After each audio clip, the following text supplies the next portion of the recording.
추석들은 잘 보내고 오셨나요? 저희도 추석날 당일에 어머니가 계신 의정부에 가서 함께 예배도 드리고 또 좋은 시간을 보냈습니다. 이번 추석을 지내면서 이렇게 생각하게 된 것이 세월이 참 빠르다 라는 것이었습니다. 제가 목사가 된 지도 이제 거의 이제 사역을 시작한 지는 한 20년 넘은 것 같고, 목사가 된 것도 이제 10년 가까이 되어져 가는데, 집에서 제가 막내임에도 이제 예배를 인도하거든요.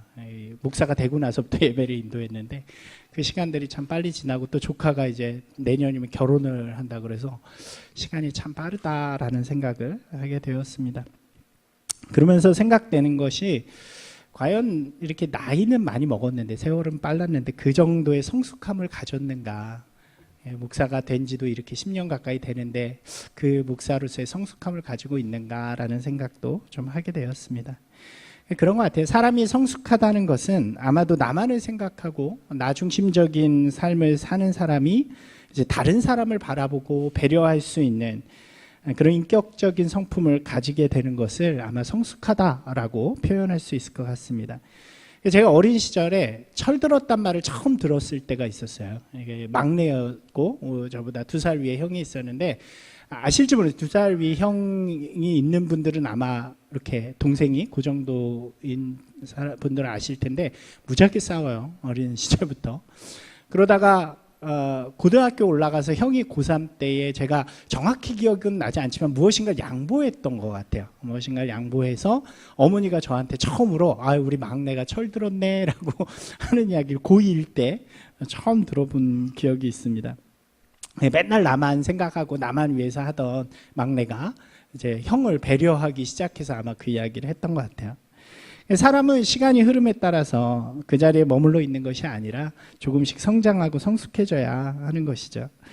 세월의 다양한 경험들을 통해서 다른 사람을 보듬어 안을 수 있는 그런 넉넉한 마음들이 생겨날 때 우리가 성숙한 사람이다, 또 존경받는 사람이다 라고 이야기할 수 있을 것 같습니다. 우리가 신앙도 마찬가지인 것 같아요. 그죠? 신앙이 어린 신앙, 나이가 어리거나 이런 걸 이야기하는 것이 아니라 우리 신앙의 어떤 모습들이 좀 어리다라고 이야기할 때는 모든 것이 나에게만 집중되어져 있는 것 같습니다. 하나님이 나만 바라봐 주시길 바라고, 좀 나만 축복받길 원하고, 그러다 보니까 나의 필요만을 구하는 기도를 많이 할 때가 있죠. 내게 어려움이 있고 내게 필요가 있을 때만 하나님을 찾게 되고, 내게 유익이 되고 내게 좋은 것만 있을 때 감사하는 인생이 되어지는 것이 아마도 좀 어린 신앙이라고 이야기할 수 있을 것 같습니다. 하지만 믿음이 성장하여 이제 성숙한 믿음이 되면 그때부터 나에게 집중된 이 시선들을, 또 그런 신앙들을 하나님을 향해서, 그리고 하나님이 사랑하는 사람들을 향해서 이렇게 돌리게 되어지는 것이죠. 하나님의 소원과 필요에 관심을 가지는 사람이 되어지고, 하나님이 바라보시는 곳을 동일한 시선으로 바라보고 하나님께서 원하시는 일을 나의 마음에 두는 것, 그것이 어떻게 보면 신앙적인 성숙함이라고 이야기할 수 있을 것 같습니다. 우리가 믿음이 어릴 때는요, 이렇게 많이 생각하는 것 같아요. 나의 뜻이 하나님의 뜻이 되기를 원하는 거죠. 내가 원하는 것, 내가 바라는 것이 하나님도 바라고 하나님도 원하는 것이 되기를 바랄 때가 많습니다. 근데 신앙이 성숙하면, 성장을 하면 반대로 하나님의 뜻이, 그 뜻을 잘 알아서 그 뜻을 내 삶 가운데서 이루어가고, 또 그 뜻에 내 삶을 맞춰가는 삶이 되기를 기도하고 또 구하게 되어지는 거죠. 여러분 어떠신가요? 여러분의 신앙은 성숙하고 계신가요? 자신 없으신가요? 우리가 신앙이 정체되어져 있을 때도 있고 멈춰져 있을 때도 있지만, 어릴 때 그때의 모습보다는 조금씩 자라나는 모습이 될 때 좀 감사하고 또 자신감도 생겨지는 것 같습니다. 제가 청소년들을 대상으로, 이렇게 또 대학생들, 교사들을 대상으로 버킷리스트라는 것을 강의한 적이 있습니다. 이 버킷리스트는 우리가 잘 아는 것처럼 죽기 전에 하고 싶은 일들이잖아요. 근데 이것을 좀 체계적으로 만들어서 강의를 한 적이 있었는데, 이렇게 적당한 시간을 두고 우리가 나중에 한번 같이 해보는 것도 좋을 것 같아요. 이렇게 적당한 시간을 주고 먼저 하고 싶은 원하는 것들을 다 쓰도록 만듭니다. 그리고 나서 다 적은 다음에 그것을 좀 정리를 해요. 근데 정리하는 법칙이 두 가지인데 하나는 하고 싶은 것, 되고 싶은 것, 가지고 싶은 것으로 정리를 합니다. 여러분 마음속에 딱 뭐를 경험하고 싶다 이런 것들이 있잖아요. 이 세 가지로 정리를 하고 그 다음에 뭐를 정리하냐면 네 가지 영역으로 다시 정리를 합니다. 이 나, 공동체, 이웃, 하나님. 나중에 우리가 함께 하게 되면 좀 자세하게 말씀을 드릴게요. 근데 이렇게 정리를 하고 다 해보면 뭐가 보이냐면 이 두 가지 정도를 발견할 수 있어요. 뭐냐면 하나는 현재 나의 수준이 어느 정도인지를 알 수 있습니다. 여러분 재밌는 거죠. 그냥 생각할 땐 몰랐는데 내가 원하는 거, 내가 하고 싶은 거, 내가 가지고 싶은 걸 쓰다 보면 내가 지금 이 정도 사람이구나라는 것을 발견하게 되어진다는 거죠. 내가 진짜 원하고 바라는 것이 무엇인가를 발견하게 된다는 거고요. 두 번째는 지금 이 순간 내가 집중하고 있는 것이 무엇인가, 나의 삶에 집중하고 있는 것이 무엇인가를 보게 됩니다. 이게 참 제가 청년들을 대상으로 하다 보면요, 아주 흥미로운 것이 이 네 가지 영역 중에 주로 어디에 몰려 있을까요? 이 버킷리스트가 거의 나에 몰려 있습니다. 그러니까 만약 쓴 게 50개면 한 40개 정도는 다 나에게 몰려 있는 것을 보게 되죠. 나를 위해 무엇인가 하기를 원하고, 내가 무엇인가 되기를 원하고, 내가 무엇인가를 가지기 원하는 그런 인생이라는 것입니다. 나의 유익과 행복에만 집중되어져 있는 것을 보게 되죠. 반면에 이웃이라든가 공동체, 우리는 교회라고 할 수 있겠죠. 하나님을 위한 버킷을 작성하는 사람들은 굉장히 드물었던 것 같아요. 이것을 통해서 우리가 내 삶이 지금 성숙한 삶으로 나아가고 있는가를 좀 발견할 수 있다는 거죠. 우리가 신앙 안에서도 이것을 비슷하게 볼 수 있는 것이 무엇이냐면 오늘 내가 무슨 기도를 하고 있느냐예요. 이번 한 주간 혹은 요 시기에 나는 무엇을 구하고 무엇을 기도하면서 살아가고 있는가를 보면 지금 내 신앙이 무엇에 집중하고 있고 어느 정도의 수준인지 발견할 수 있다는 거죠. 여러분 나만을 바라보는 사람은요, 나만을 위해 기도할 수밖에 없는 거예요. 그죠? 내가 처해 있는 상황 환경 속에서 내가 원하는 것만을 구하고 내가 바라는 것만을 구하게 되어지고 있는 거죠. 다른 이들을 위해서 꼭 기도하는 것은 쉽지 않습니다. 그것은 관심도 필요하고 사랑도 필요하기 때문이죠. 성숙하다는 것은 자신을 향한 관심에서 하나님이 원하시는 것으로 나아가는 것이기 때문에 성숙한 신앙인들은 기도의 제목들이 점점 바뀌어진다고 할 수 있는 거죠. 여러분 우리가 한 2주 전에 했던 바울의 기도를 혹시 기억하십니까? 우리가 이번에 제가 올라가서 예배를 드릴 때도 이 말씀을 나누었는데 전 이 기도가 너무 좋더라고요. 세 가지의 기도 제목이었잖아요. 하나님을 알게 하옵소서, 또 그리스도인으로 살아간다는 것이 얼마나 기쁜지 알게 하옵소서, 하나님의 능력의 위대함을 알게 하옵소서. 누가요? 바울이 개척했던 에베소 교회의 교인들에게. 이 바울의 마음, 이 바울의 기도가 얼마나 수준이 높고 성숙한 기도인가를 우리가 생각해 볼 수 있는 것이죠. 다른 곳에 나오는 바울의 기도들 혹은 예수님의 기도만 해도 얼마나 아름다운 모습인지 우리가 발견할 수 있는 것입니다. 오늘 우리가 함께 읽은 이 본문에도 이러한 수준 높은 고백이 등장을 해요. 특별히 14절 말씀은 요한복음의 전체 주제라고도 할 수 있는 중요한 구절입니다. 사도 요한은 이렇게 이야기해요. 하나님과 독생자 예수의 영광을 보았다. 그리고 그것을 자기가 기록하는 복음서의 가장 서두에 주제처럼 써놓습니다. 그것은 무엇을 이야기하냐면 하나님의 영광을 보기를 원합니다. 이 글을 읽는 사람들이, 그 성경을 함께 나누는 사람들이 하나님의 영광을 보는 사람이 되기를 원합니다 라고 기도하고 있는 거죠. 자신의 삶을 통해 혹은 자신을 둘러싼 환경 속에서, 그리고 이 세상의 삶 속에서 하나님의 영광을 바라볼 수 있도록, 즉 하나님의 영광이 내 삶을 통해 드러날 수 있도록 드리는 기도라고 할 수 있는 것입니다. 이러한 기도를 드릴 수 있는 것은 오직 하나님께 집중해서 하나님의 나라와 그의 의를 위해 자신을 드릴 때 가능하다는 거죠. 우리 한번 같이 기도하는 것처럼 읽어볼까요? 하나님의 영광을 보기 원합니다. 제게 하나님의 영광을 보여주옵소서. 이 말씀에 보면 구약에 보니까 이 비슷한 기도를 하신 분이 계세요. 우리가 잘 아는 모세라고 라는 인물이죠. 우리 한번 같이 읽어볼까요? 모세가 이르되 원하건대 주의 영광을 내게 보이소서, 이렇게 기도하죠. 이 기도를 드리게 된 배경을 잠깐 말씀드리면, 모세가 출애굽 이후에 하나님을 대면하기 위해서 시내산을 올라가게 되죠. 그리고 그곳에서 40일 동안을 머물면서 하나님이 주시는 율법과 또 십계명을 받게 됩니다. 우리 잘 아는 이야기죠. 많은 사람들이 그 아래에 있었지만 이 자신들을 인도한 모세가 40일이라는 시간 동안을 안 내려오니까 이들이 굉장히 두려웠던 것 같아요. 그러니까 이 당시만 해도 아직 노예 근성을 벗어나지 못했을 때니까 이들이 막 두려움에 떨다가 걱정하다, 왜 모세가 안 보여 하다가 그의 형인 아론에게, 우리가 잘 아는 것처럼 그런 부탁을 하죠. 우리를 인도하여 낸 하나님을 우리에게 만들어 주세요라고 이야기를 합니다. 아론은 그들의 요구가 굉장히 거세였기 때문에 두려움으로 인해서였는지 아니면 편하게 하기 위해서였는지 그들에게 금을 걷어서 금송아지를 만들어서 이것이 하나님이다라고 내어주게 되죠. 그리고 이스라엘 사람들은 그 금송아지를 놓고 그때부터 축제를 벌입니다. 굉장히 근데 그 축제가 하나님의 방법이 아니라 이 애굽에서 있었던 그 이방 신을 섬기던 방법이었어요. 그러니까 모세가 40일이 지나고 내려오니까 기가 막힌 거죠. 이 사람들이 하나님 앞에 근신하고 이 거룩하게 있어야 할 백성들이 이 우상을 세워놓고 그 아래서 춤추면서 노래하고 있는 그런 모습을 보게 되어집니다. 그러니까 하나님께서 너무 화가 나셔서 이 모세에게 그렇게 말씀하세요. 내가 이들을 다 쓸어버리고 너를 통해서 새로운 백성을 만들겠다라고 말씀하십니다. 그러면서 정말로 이들을 다 없애실 것처럼 하시는 거예요. 그때 모세가 이야기합니다.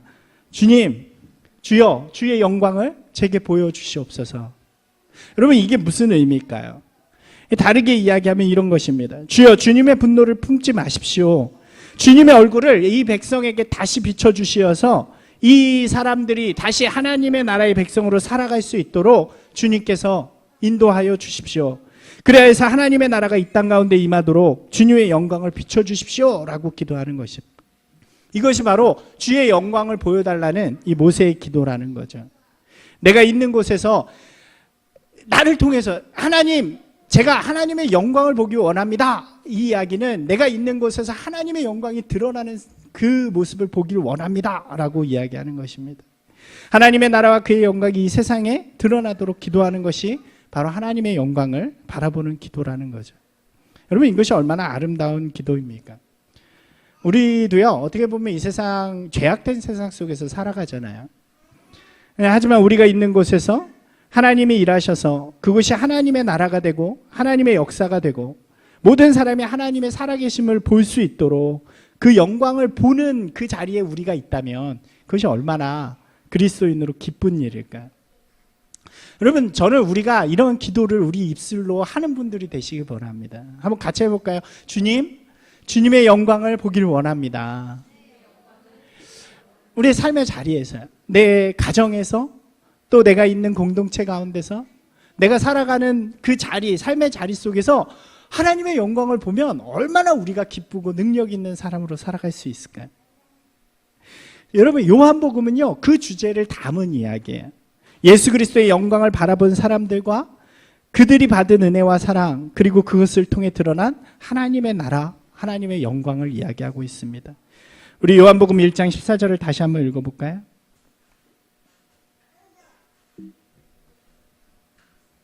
같이 읽겠습니다. 말씀이 육신이 되어 우리 가운데 거하심에 우리가 그의 영광을 보니 생자의 영광이요 은혜와 진리가 충만하더라. 아멘. 여기서 말씀이라는 것은 이 헬라어 개념으로 이제 로고스라는 말 많이 들어보셨죠? 그러니까 로고스라는 말은 그냥 말씀, 이렇게 기록되어 있는 말씀을 의미하는 것이 아니라 그 말한 사람의 속성을 의미합니다. 이게 좀 어려운 이야기인데 이 헬라 철학에서 그것을 요한이 차용해 오면서 이렇게 표현하는 거예요. 하나님과 함께 계신 하나님의 속성이신 그분이, 그러니까 하나님이신 그분이 이 땅에 육신의 몸을 입고 오셨습니다 라고 이야기를 하는 거죠. 이 예수님은 바로 하나님이시라는 표현입니다. 말씀이 육신이 되어 우리 가운데 거하신다는 것은 예수 그리스도께서 하나님 자신이시고 그분이 이 땅에 오셔서 우리와 함께 하신다라는 것을 우리에게 이야기해 주시는 거죠. 그분을, 그 육신으로 오신 분을 우리가 바라봅니다. 우리가 그분 때문에 하나님의 영광을 보게 되었습니다 라고 이야기하는 거죠. 예수님께서 이 땅에 오셔서 하신 일이 무엇인가요? 자기 몸을 십자가에 죽이심으로 말미암아 죽을 수밖에 없는 죄인들을 구원하여 주셔서 하나님의 백성 삼으신 거죠. 여러분, 그것이 하나님의 영광이 되었다는 거예요. 왜 그럴까요? 이 땅 가운데 예수 그리스도로 말미암아 하나님의 나라가 임했기 때문이죠. 죽을 수밖에 없는 모든 이들, 우리와 같은 이방인들이 이 복음을 통하여 하나님을 만나게 되고 하나님의 백성이 되었다는 것입니다.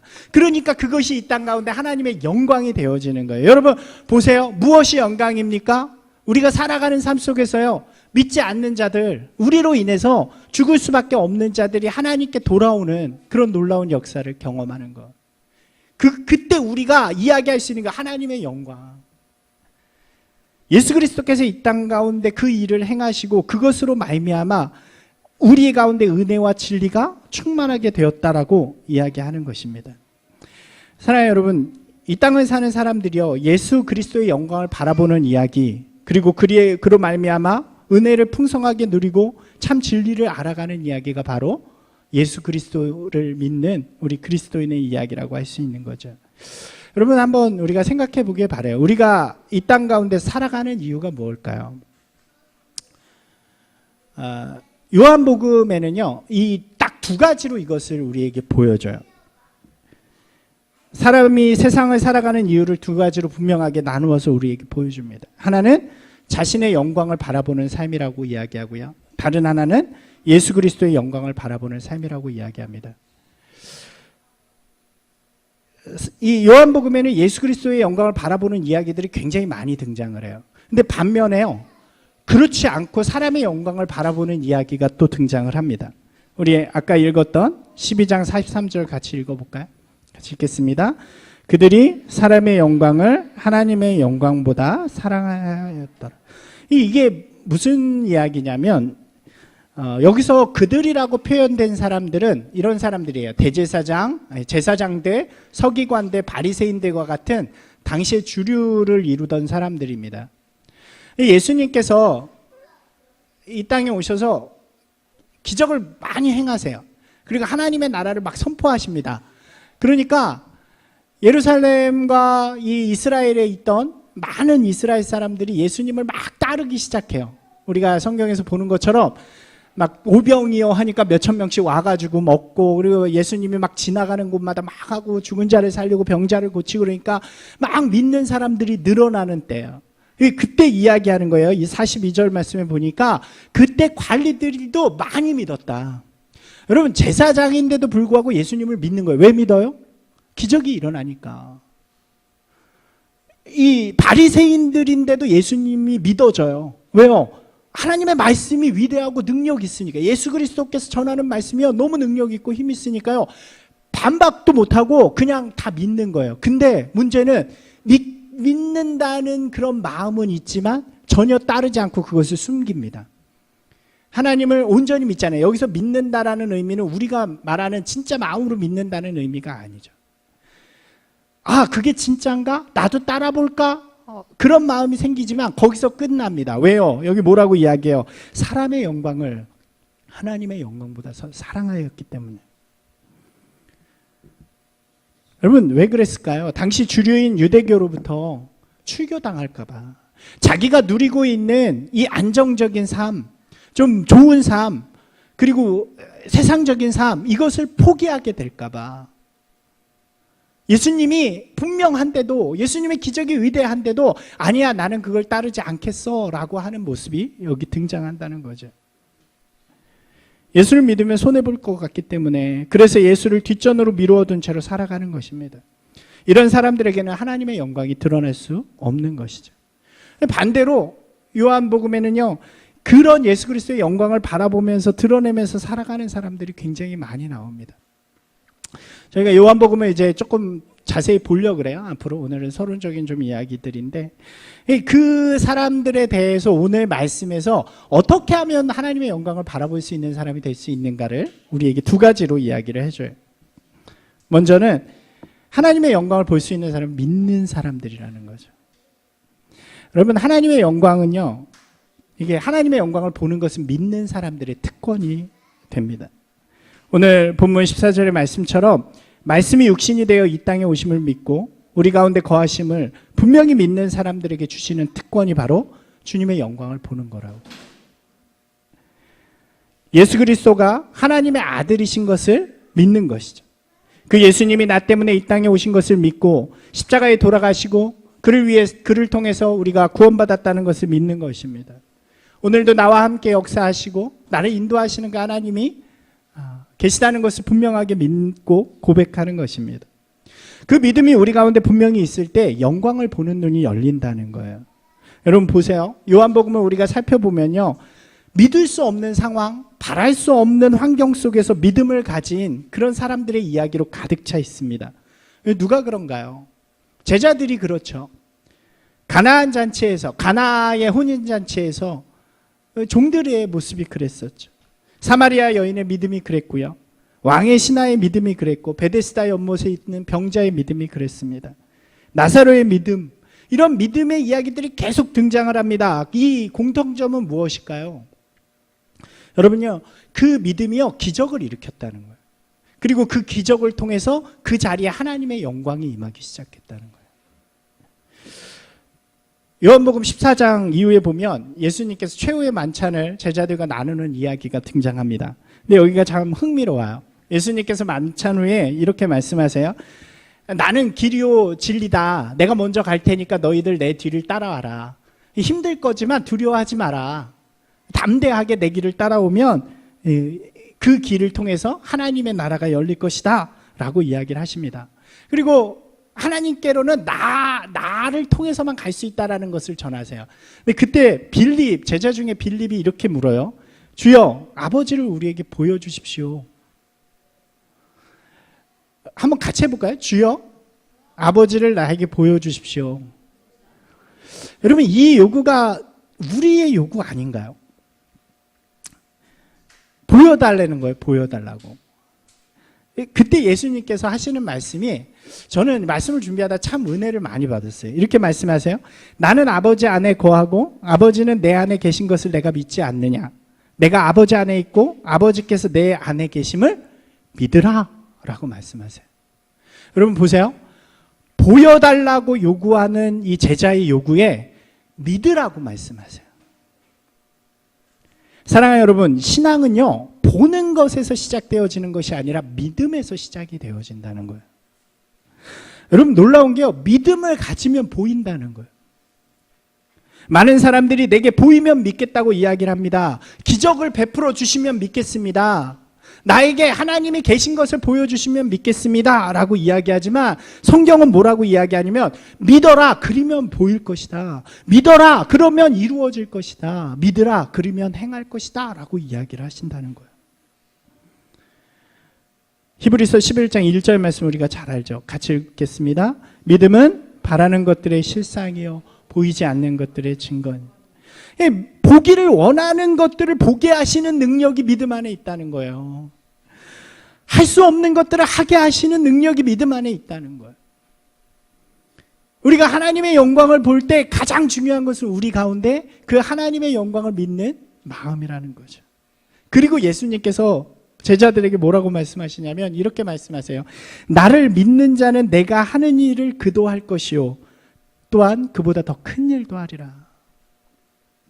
여러분 믿음이 있으면요, 예수님이 하신 일들을 한다고 이야기하시는 거예요. 예수님이 뭐 하셨다 그랬어요? 이 땅 가운데 오셔서 하나님의 영광을 드러내셨다 그랬잖아요. 죽는 자들을 살리셨다 그랬잖아요. 우리가 믿음 안에 있으면 하나님께서 이 땅에서 하셨던 하나님의 영광을 드러내는 일들을 우리가 할 수 있다는 거예요. 사랑하는 여러분, 믿음이 있으십니까? 여러분 안에 분명하고 확실한 믿음이 있기를 소망합니다. 여러분 반대로 우리가 이야기하면요, 우리에게 믿음이 부족하기 때문에 하나님의 영광이 자꾸 가려지는 거예요. 우리가 정말로 하나님의 영광을 바라보지 못하는 이유는요, 우리의 믿음이 부족하기 때문이라고 할 수 있는 것입니다.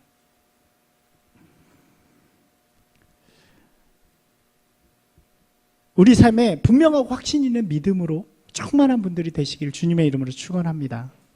흔들리지 않는 확신 있는 믿음을 가지고 살아가는 저와 여러분이 되길 소망합니다.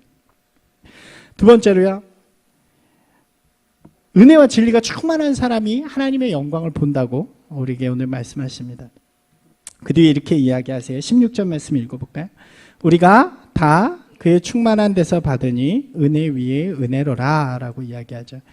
이 14절에 나오는 은혜와 진리가 우리에게 충만하게 있을 때 그의 영광을 바라보게 되어진다라고 이야기합니다.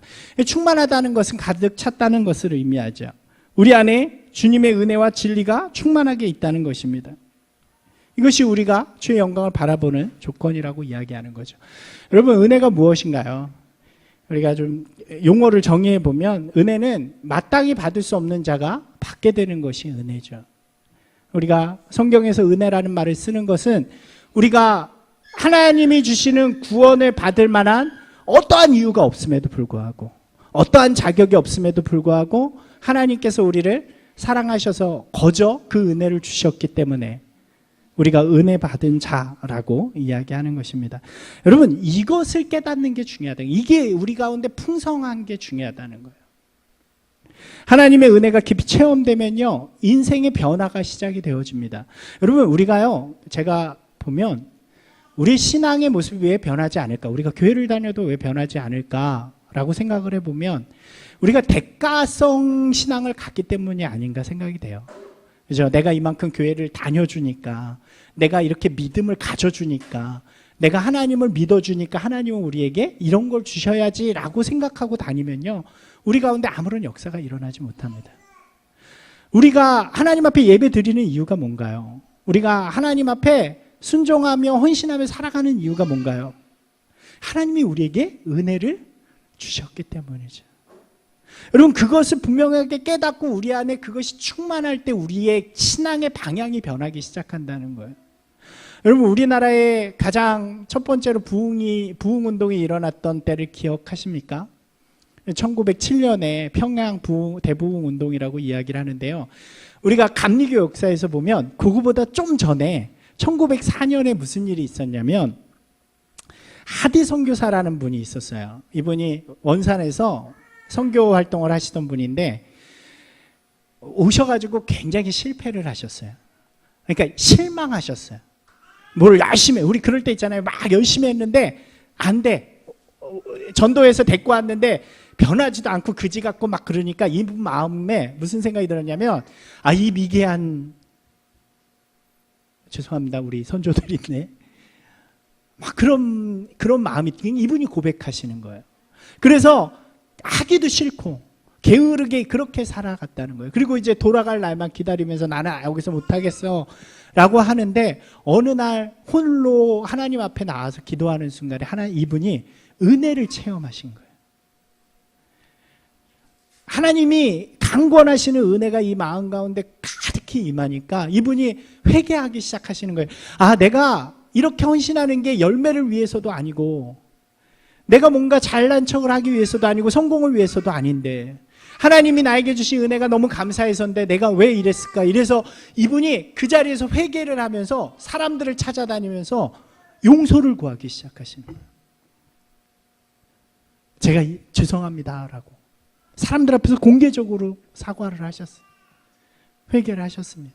그리고 그 자리에서 원산에서부터 불이 붙기 시작한 거예요. 그리고 그 불이 평양으로 옮겨지기 시작해서 우리가 잘 아는 평양 대부흥 운동이 일어나죠. 평양 대부흥 운동도 회개 운동이었어요. 잘난 척하면서 먼저 믿은 것이 대단한 것인 척 그렇게 먼저 뭔가 된 것처럼 하던 사람들이 사람들 앞에서 공개 회개를 하기 시작하는 거야. 하나님의 은혜로 받은, 여러분, 그 놀라운 역사들이요, 그렇게 시작이 되어졌다는 거예요. 성경은 은혜 위에 더한 은혜라고 이야기해요. 사랑하는 여러분, 은혜를 받는 분들이 되시기 바랍니다.